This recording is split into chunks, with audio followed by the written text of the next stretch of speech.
Hello everyone, welcome back to another episode of Unbalanced with me, Cerys Davage. I hate to say it guys, but summer is well and truly over.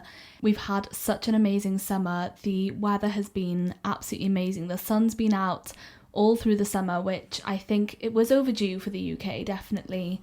But now that it's September, which I find it so hard to believe already, the sun is gone. You know, the weather has really changed. It's still quite warm at the moment, but we have to just let go. And I think that's been hard for me because, as you guys know, I'm a summer person through and through. But you know, I'm determined to make the most of this season.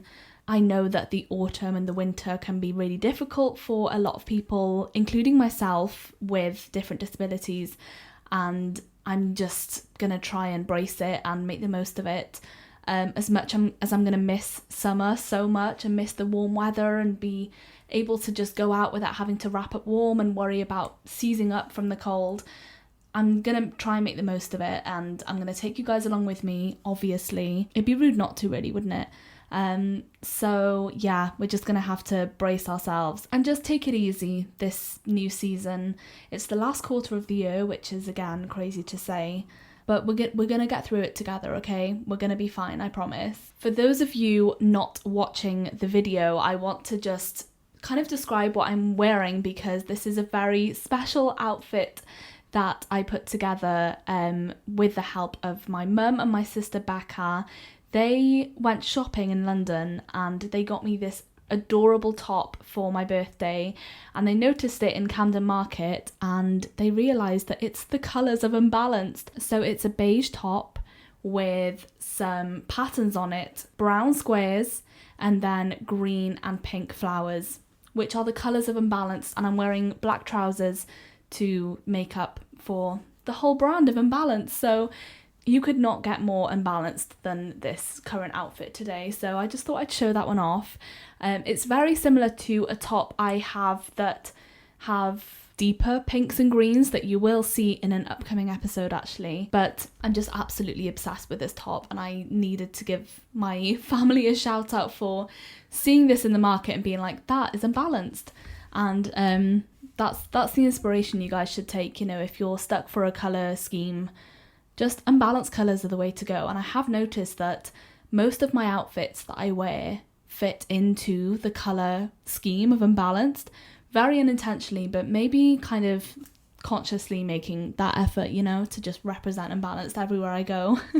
Today's episode will be a mix of two things. So I went to Italy recently over the summer and I shared a lot of my experiences online on my Instagram, and I had a lot of feedback asking for a podcast episode to just kind of talk through my experiences, make some recommendations about the accessibility, and I did have some interesting experiences that I just want to share just because I know Italy is a very popular destination, and even though the summer's over, it's a good chance to kind of plan for next year, or if people want to go when it's less busy and the summer holidays are over.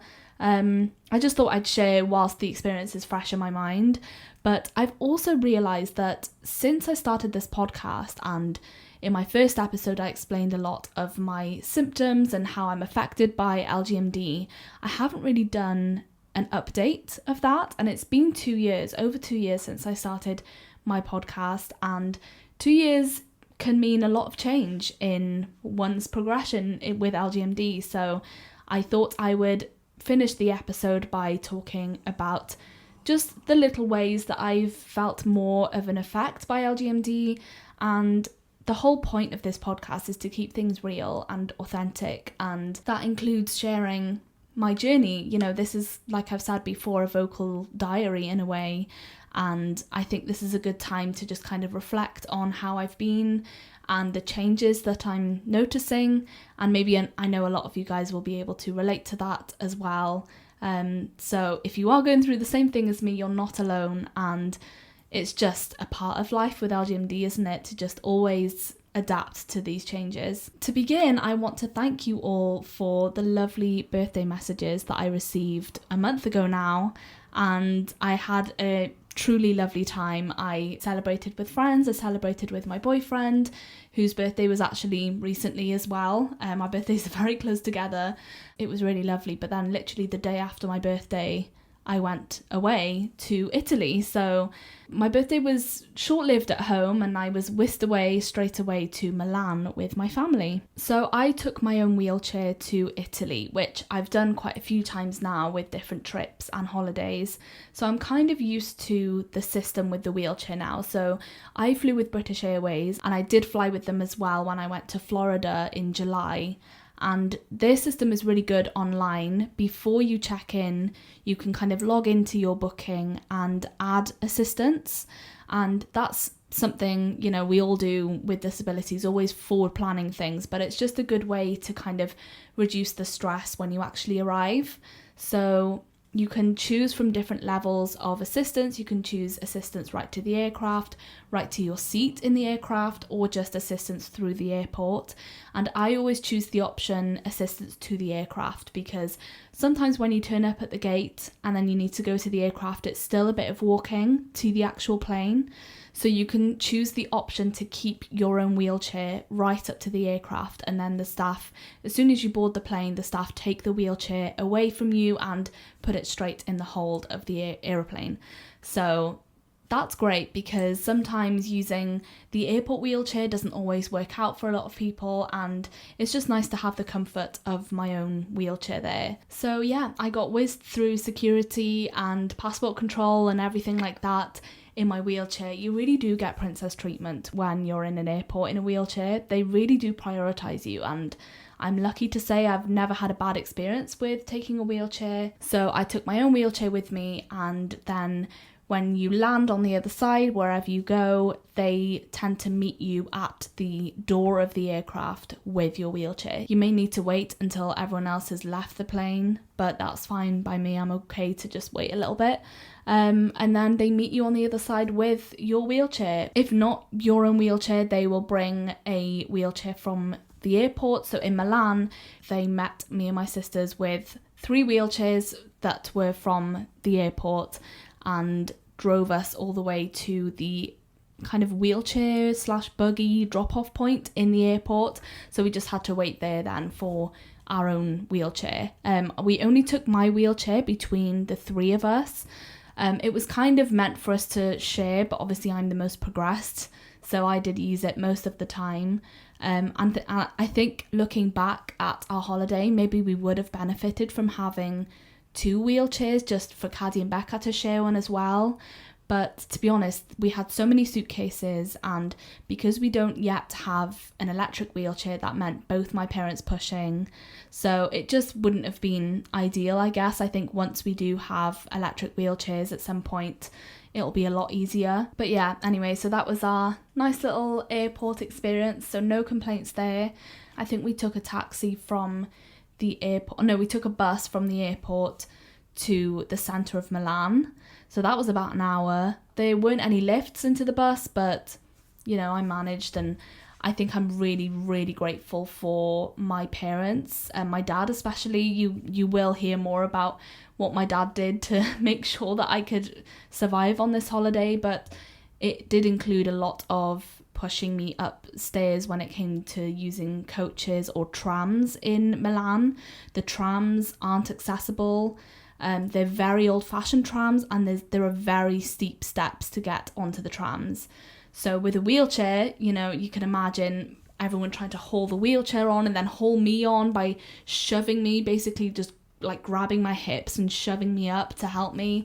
So yeah, that was an experience as well. One thing we did look up beforehand were the metro stops in Milan, so the tube, the underground tube. And every single stop said that they were accessible and wheelchair friendly. So we were like, this is great. We can just use the metro everywhere we go and it'll be great. And we had a little itinerary planned for the 2 days we were in Milan. But unfortunately, every single metro stop we approached in Milan, the lift was broken. It was under maintenance or something else, just had a big barrier around it and it just wasn't available. Which was a shame because, you know, they're advertised as accessible. So anyway, we ended up having to do a lot of stairs a lot of escalators, and it was just frustrating, you know, when you plan to use the tube and then the lifts end up letting you down. I think the only stop where the lift was working was the one right by the Duomo, the cathedral in Milan. So that was the only one with a functioning lift, but every single stop we tried, I have so many pictures in my phone of just letdown after letdown of, sorry, this elevator's broken, sorry, this elevator's under maintenance.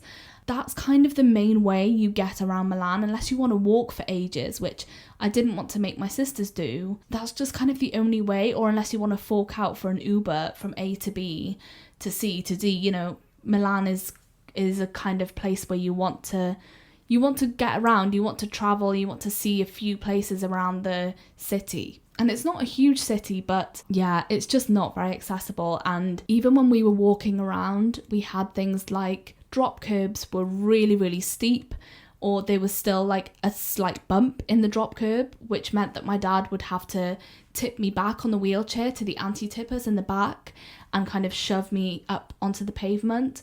And obviously, as you guys might know, Milan is a really old city, so the streets are really cobbly and just really bumpy. There are a lot of tiny little steps, and it's kind of like an obstacle course really if you're in a wheelchair. So we did struggle a bit with that, but like I said, if it wasn't for my dad just navigating those streets like that with me in the wheelchair, you know, but no, I was very safe in his hands. And even if I had my own electric wheelchair, I don't think I could have navigated those streets, because there was still a lot of bumps to get over that you wouldn't have been able to do if you just kind of rolled onto it straight.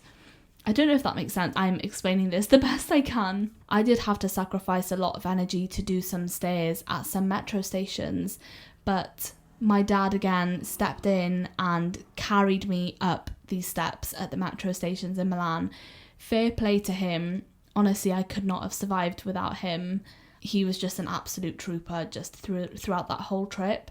I think the nice thing with Milan is you do get to see, you know, the Duomo Cathedral, the castle, and there are some lovely views. The architecture is amazing. The big shopping mall right by the cathedral is definitely incredible. The food obviously is amazing, and most of the places were accommodating for celiacs.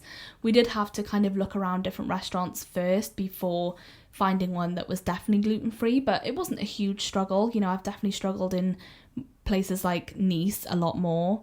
This was fine on the gluten-free side, but I wouldn't say it was a very relaxing part of the holiday. I guess the point is to city sightsee and to see as much as you can. I don't think I would go back to Milan in a rush. I'm really glad I went because it's somewhere I'd never been before, and I think I'm glad I went now before I'm even more progressed and I would have even more obstacles and struggle even more with getting piggybacks or navigating these cobbles. So I think this was a good time to do it before it was too late in a way, but I don't think I would rush to go back, to be honest. I wouldn't recommend it as the most accessible place. It was a real shame about the lifts, and I don't know how long they've all been out of order. I don't know if this is a normal thing in Italy, but that was a big letdown. I think that would have really, really been amazing for us if they were all available, but sadly they weren't. But like I said, we were only there for a couple of days, and then we went to Lake Como, which was much nicer. I would say the streets of Lake Como were still very cobbly. We went to Como town, which was very cobbly, very bumpy, but still we managed to do it in a wheelchair. There are a lot more paths when it comes to Como because, you know, you can kind of go to different viewing points or the bridge and things like that, so that was okay. We ended up staying at the north of Lake Como, and there are lots of really, really beautiful villages all the way around the lake. They're all quite similar to each other, I'd say, in the sense that they all have really, really steep steps, steep hills, cobbly grounds. Oh, the sun is coming out, guys. Yay! I manifested the sun to come out. Anyway, yeah, I think it is such a beautiful place to visit. It's just a shame that it's just not very accessible. I think I could tell there was more of an effort when it came to the different villages around Como. Like, there are definitely ways to do it accessible. We did still manage to see a lot of the villages around Lake Como. I couldn't tell you a lot of the names of them, but we also went over the border to Switzerland, to Lugano, which I really recommend. It's beautiful there. We took the wheelchair there. It was a big day, kind of a long day walking around. And I think we had a few people watch us navigate these streets with a wheelchair, probably thinking, fair play, I would never take the wheelchair here. But I found Lugano a lot flatter. There weren't as many hills or steps or anything like that. It was all quite kind of flat, and the view is just breathtaking. So I really do recommend Lugano. I also recommend Lake Como, but I think you have to be prepared, if you can, to take some steps or to walk up hills or to roll up hills. Again, I'm really grateful I had my family around with me, because a lot of the activities, such as going on a boat trip, or we took cable cars up to the mountains, and even to get to the cable car we had to walk up loads of stairs, which again my dad carried me up. I think you have to be prepared to do things like that in Italy. But we did stay in a ground floor Airbnb with a pool, which is really nice, and it was right by the lake, and it was beautiful. So we did have time to relax as well. Do you guys struggle with sunbeds? Because I wish there was such a thing as kind of more accessible sunbeds. There might be a thing, I don't know. Please, if you do know of accessible sunbeds, please let me know, because I've never seen one. They're just so unnecessarily low to the ground. To get up from these sunbeds, I would either need someone to lift me up, or I would need to turn and kind of face the sunbed and then use my arms to push myself up. But my hips are so weak now that I don't think I could do that for much longer. But yeah, why are sunbeds so unnecessarily low? Like, there's just no need, is there?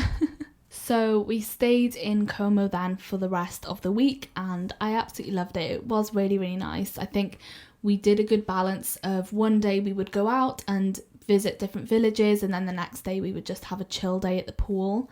But I did notice that I fell a couple of times, not out and about, but just in the Airbnb with my family.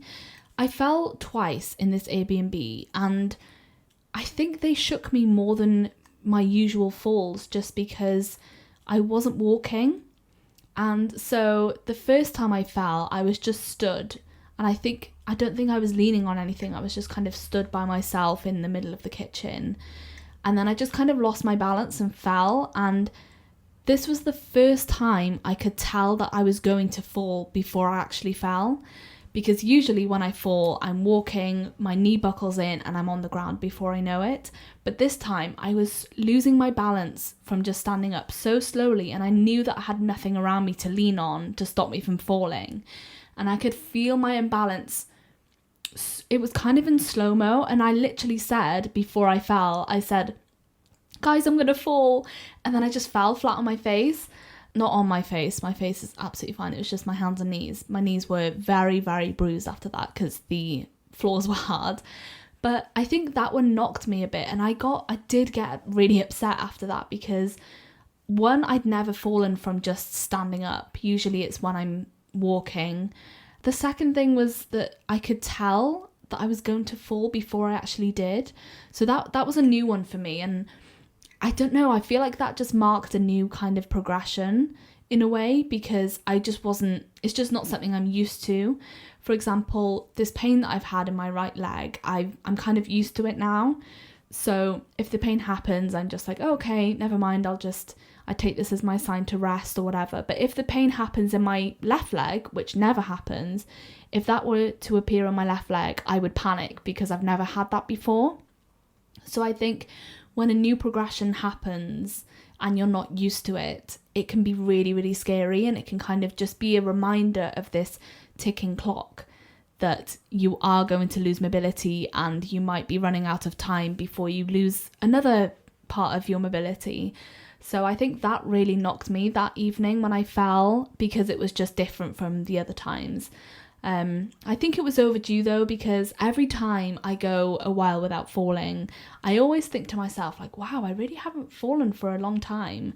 And I kind of jinx it in my own head. I never say it out loud, but then it ends up happening.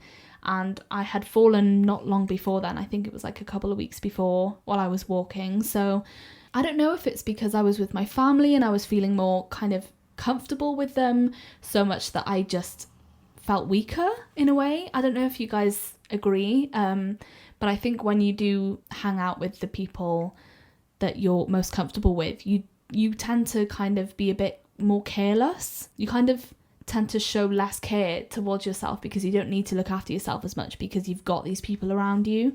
So if I were to fall or drop something, I know that I have people around me to help me who understand and can just help me right back up.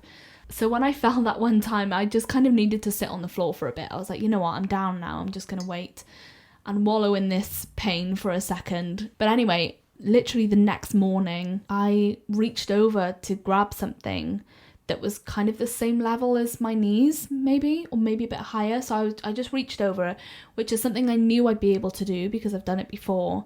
And I lost my balance and I fell. And that was quite funny, to be fair. I fell behind the sofa and anyone watching would have laughed. And my dad and my sister Becca, they were there and they kind of watched it happen.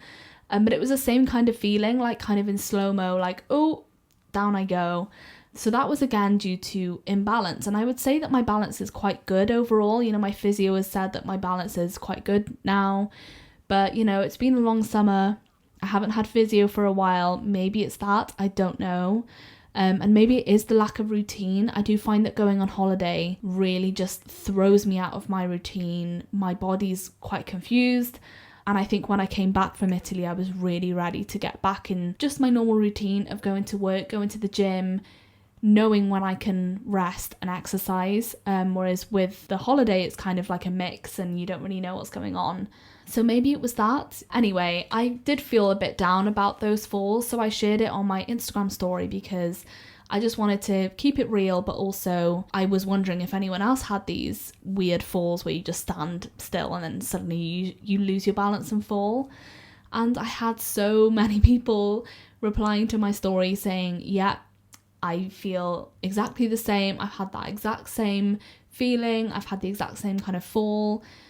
I just felt so much better as soon as I spoke about my own experience and then having this response. Obviously, I'm not glad that a lot of other people have this because it sucks, to be honest, but I'm just so glad I wasn't alone. It was normal and that there were other people who could relate to me, and it really just lifted my mood. I was like, you know what, I've had my moment, I've had my cry, I felt sorry for myself, and now it's a new day and I'm just going to pick myself up and I'm not going to let that one moment define me. Because I think when you do have a bad day, you can easily think, okay, well, is this just day one of the rest of my life? Is every day going to look as bad as this now?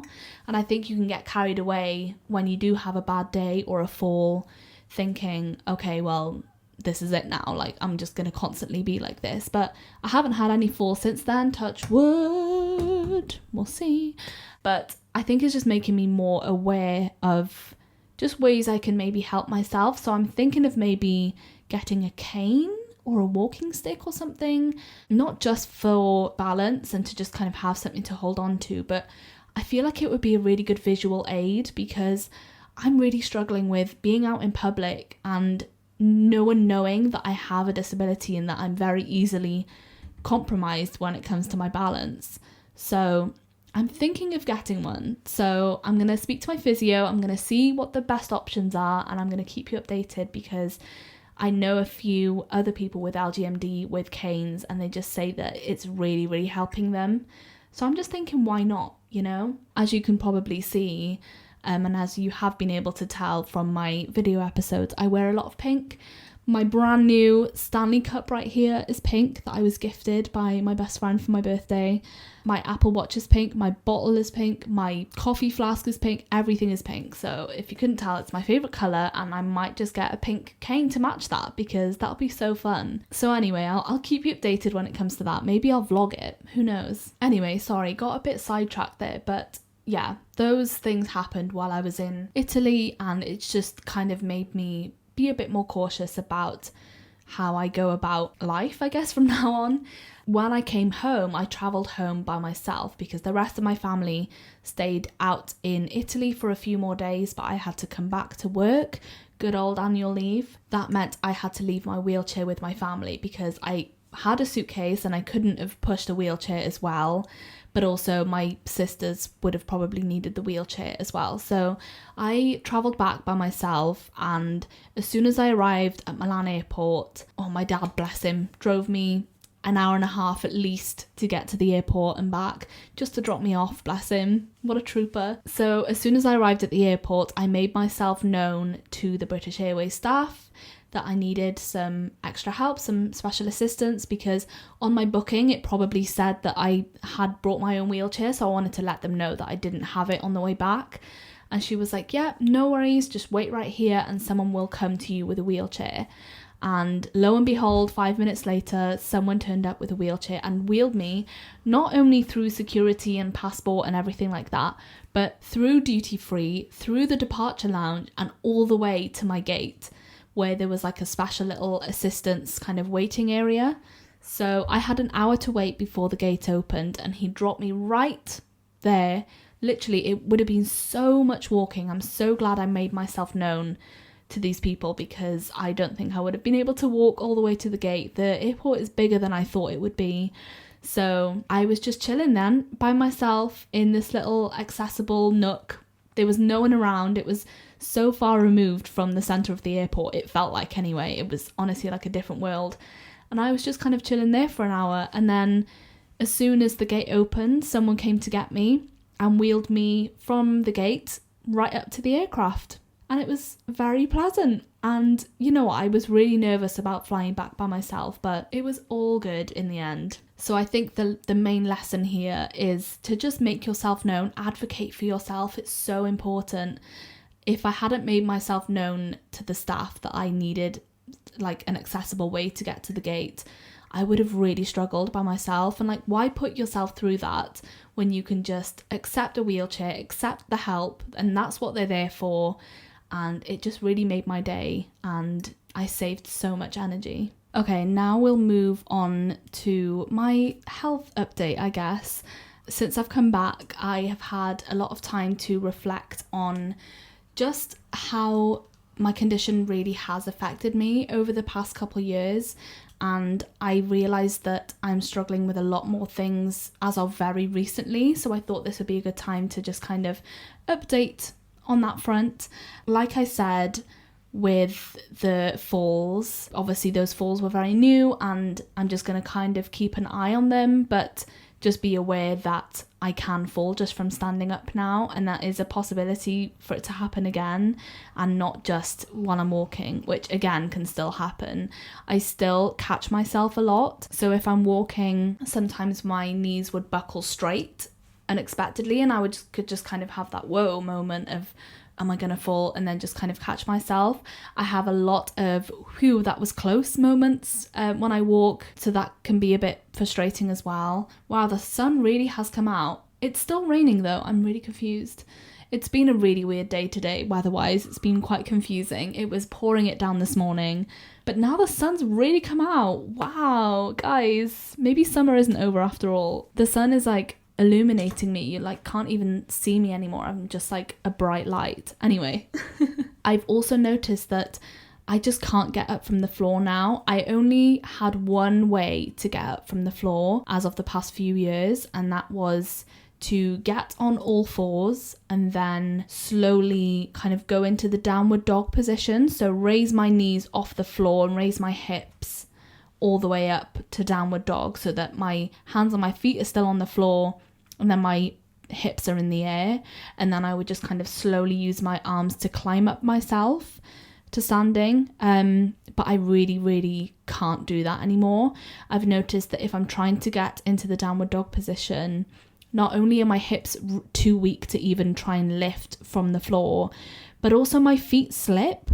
And I don't know, like, I've never had this issue before. You know, if I've like fallen in the same place and gotten up from that same place, my feet just can't seem to get a grip on the floor, and my feet just slip, and I need that grip.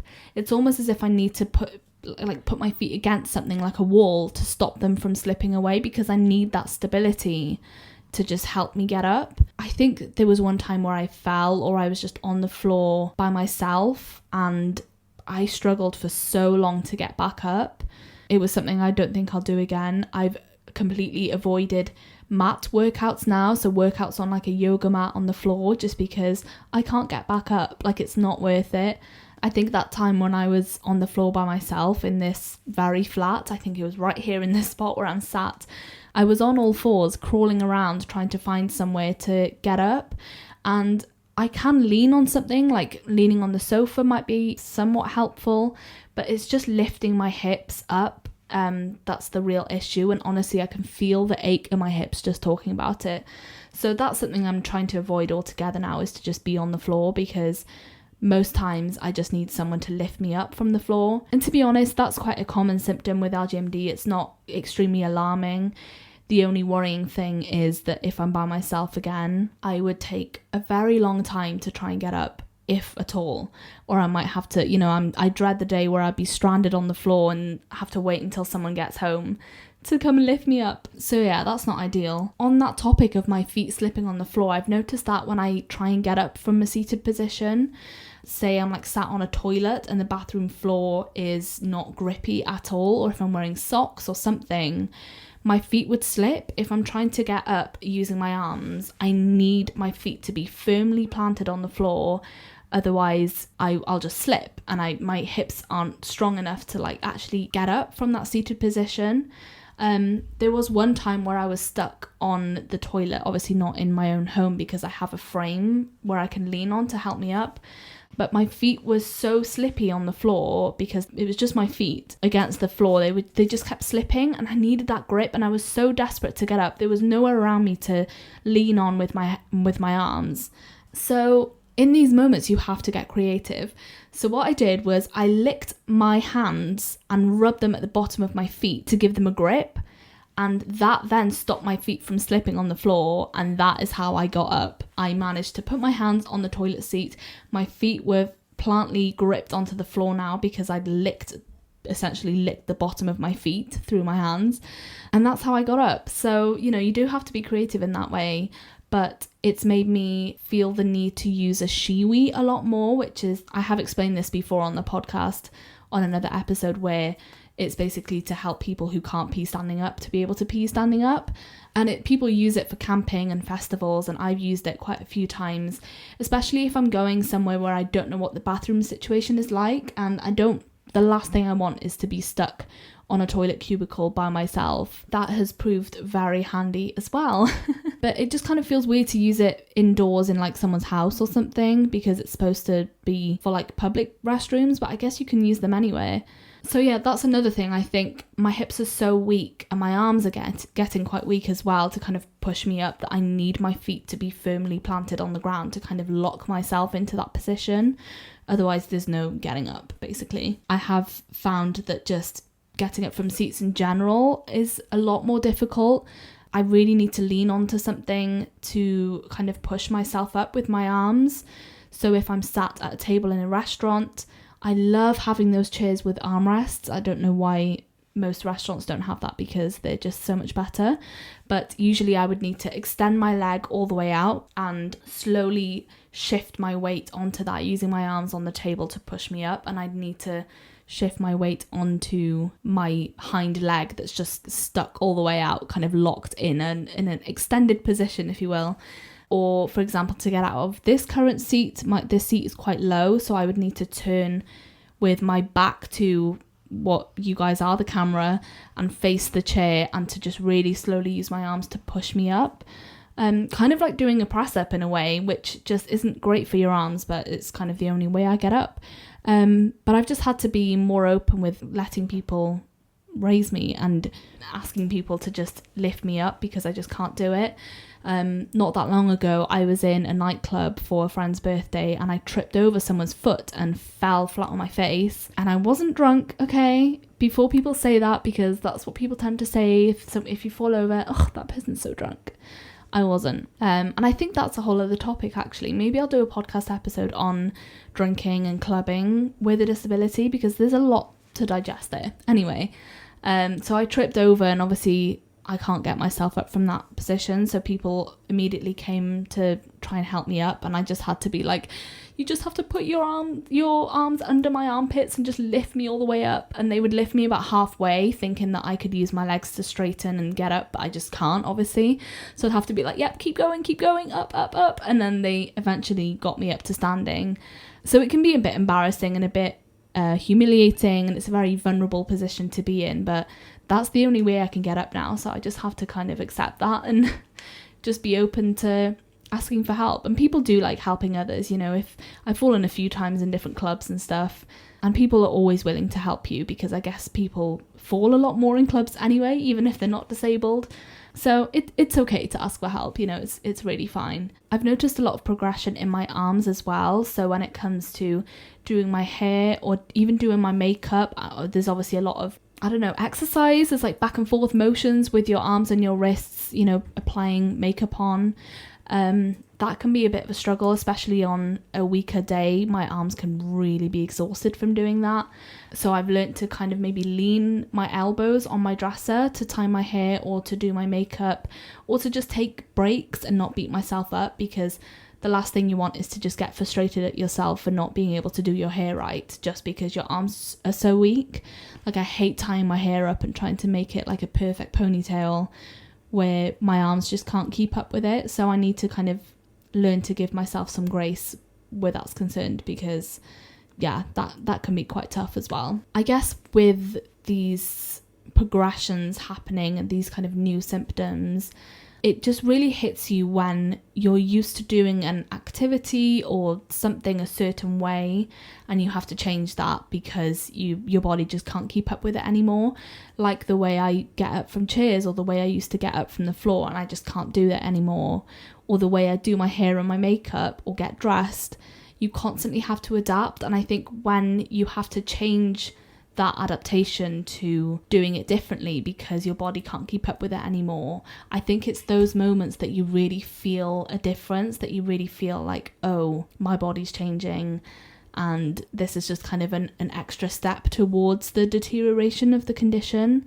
So I think those moments can be really, really tough, and it was all these little changes that led me to wanting to do an update, because there were enough changes to do an update of my condition. Just things like that, I think, can really hit you. And I think that's okay to just take that moment and be upset about it, because it's completely normal. And it is sad when you have to change the way that you do things to adapt to this, you know, and your body just can't keep up with it. And I think my mind works so much more than my body, and it's a constant thing of having to slow my mind down a bit and to just listen to my body and show it some grace, and to just try and keep going and find new ways of adapting. But doing that makes me a very kind of easy go with the flow person, because I'm very used to adapting to different ways, especially at the last minute. So I guess that's one positive out of it. I mean, you know, life still goes on. There are still people worse off than me, and I'm still living a pretty good life. So as down as I do get about those moments where I fall and I feel really useless and I need other people to help me, it's still good to focus on things to be grateful for and to just try and stay positive where you can. And, you know, it's not all sunshine and rainbows, but it's also not all doom and gloom. It's all about finding that middle ground and just kind of ebbing and flowing with those emotions that come with having LGMD. And on the topic of LGMD, September is quite an exciting month when it comes to awareness in general, because September is Muscular Dystrophy Awareness Month. So there's lots of resources you can find about just muscular dystrophy in general. You can follow Muscular Dystrophy UK, an amazing charity that has been there for me a lot during my kind of journey. Also, September 30th, if you don't already know, is LGMD Awareness Day, which is like one of the best days of the year by now. This year, I will be speaking at the social media conference Cymru in the Vale Resort in Wales. If you haven't already got your ticket and you fancy coming along, please feel free to do that and support the amazing people behind this organisation. I'll be giving you all sorts of tips on content creating and how to master that. So that's what I'll be doing this September 30th, but I have got some very exciting content coming up. Of course, this podcast will be celebrating LGMD Awareness Day with a very special episode out on the 28th, so keep your eyes peeled because you don't want to miss this episode. I have a very highly requested episode with some very special guests, and they're special to me in my heart, and they're special to a lot of people listening and watching, so you don't want to miss it. It's going to be amazing. I've already recorded it and I know it's going to be so good. I'll be also raising a lot of awareness on my Instagram and TikTok, so make sure you follow my Instagram at Unbalanced Podcast and my TikTok at Cerys Davage. And also, Cure LGMD2I, who are proud sponsors of this podcast, are celebrating 15 years of their charity, which is just amazing. So I would really encourage you guys to check out their website and to donate if you can. If you go to Cure LGMD2I's website, which will be linked below as always, you can check out all the facts about LGMD and also donate. Guys, thank you so much for listening today, or for watching, and just for hanging out with me. It's always a pleasure. If you guys have any thoughts, if you've been to Milan or Como that you want to share with me, please feel free to comment below. If you have any recommendations of other places to visit, I would really appreciate those as well. I'm looking for more accessible places to visit because, you know, it's all about adapting, and I still want to enjoy traveling in the best ways possible without having these elements of surprise. So I'd love to know where you guys went this summer, if you did go anywhere, or if you have a favourite place that you would recommend. Don't forget to comment that below, you know, help share it with the rest of the community that's also watching. So anyway, lots to look forward to this month, so keep your eyes peeled on my social media, and I can't wait to be back with you guys with another episode very soon. But until then, have a lovely couple weeks and enjoy this change in seasons. Try and embrace it as much as you can, like I'm trying to do. But if you are an autumn person, then this is your season. Enjoy. I'll catch you guys later. Bye!